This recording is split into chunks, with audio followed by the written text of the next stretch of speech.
lu mel nii rek la ñuy wër ñoom nag nëbbuwuñu waxuñu giseesu leen waaye lu mel nii rek la ñuy wër am na koo xam ne kii day wër lu hôpital yi di xool malade yi ki am ordonnance ak ku ko amul waaye bu ko jëndee sax du wax nañ ko wax nun noo koy xam te sama kilifa gi ma nekkal nuy ànd toujours bokk liggéey bi maak moom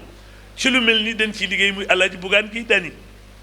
Bougane kenn ku ne gis na émission bi ñuy def muy grand cœur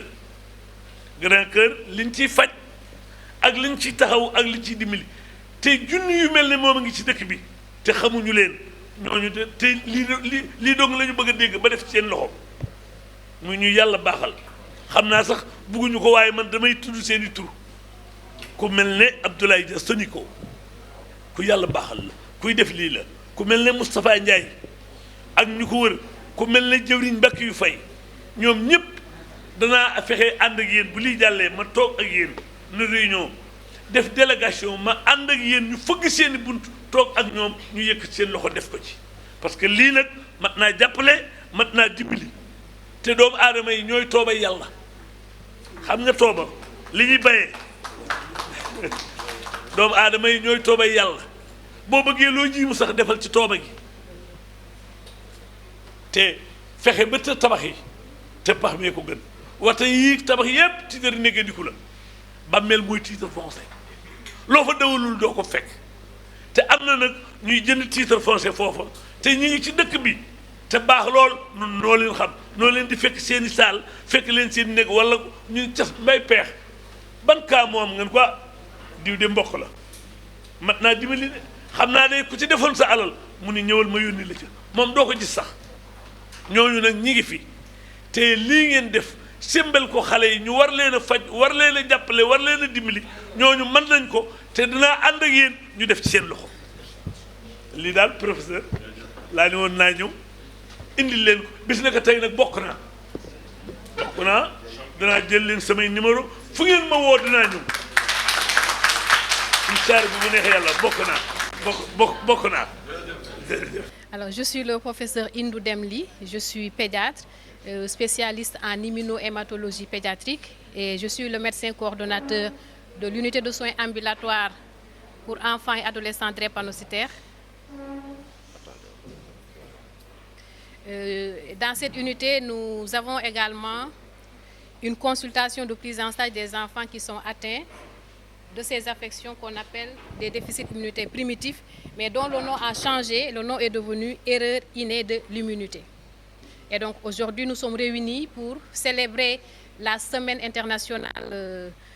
de lutte contre ces affections-là, qui est organisée par une association internationale qui s'appelle IPOPI et qui est le partenaire de l'association locale sénégalaise qui est Association sénégalaise des patients porteurs de déficit immunitaire primitif, qui est créée depuis 2015, mais qui a eu sa reconnaissance tout récemment en 2024. Donc c'est dans ce contexte-là que nous sommes réunis pour faire connaître ces affections-là,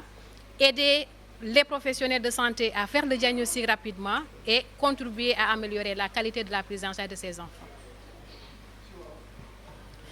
Alors, je suis le professeur Indou Demli, pédiatre là, di fajkat fii ci hôpital Enfant Albert Royer, spécialité hématologie et immunologie pédiatrique. Man maay médecin coordonnateur fi ñuy fajee feebar bi ñuy wax drépanocytose wante ci suñu foofu ñuy fajee xale yi am drépanocytose dañ fa am tam ay xale yu ñuy faj yoo xamante ni dañoo am ay feebar yoo xamante ni dañ koy tuddee déficit immunitaire primitif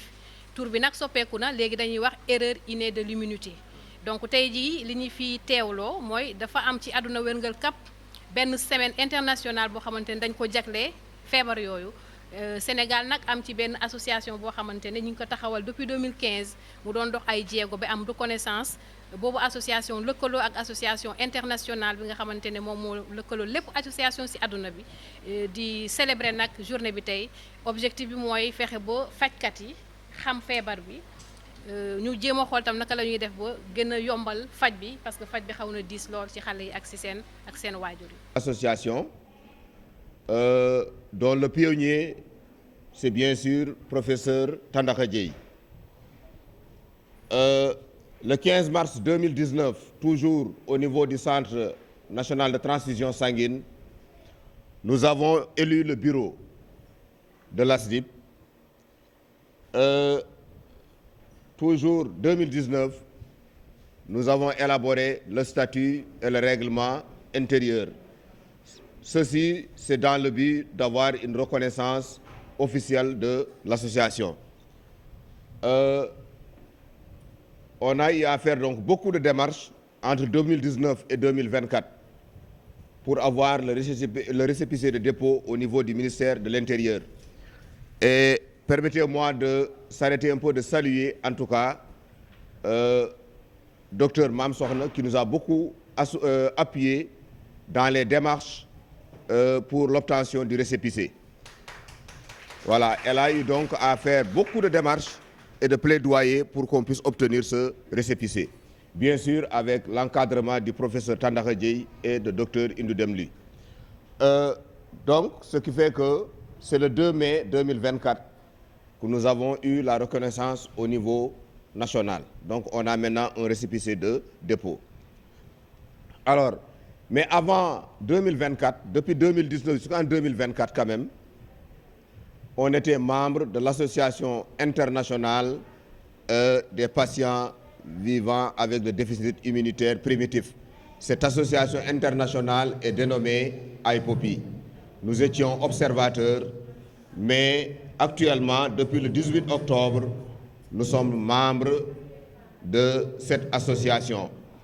C'était donc à l'issue de l'Assemblée générale donc de l'AIPOPI, tenue le 18 octobre à Marseille. Il y a un PV que nous avons. Sur le PV, il est bien dit que le Sénégal est devenu membre entier de l'association. L'historique de l'association depuis 2015, comme vous le voyez à l'image, la première assemblée générale constitutive s'est tenue donc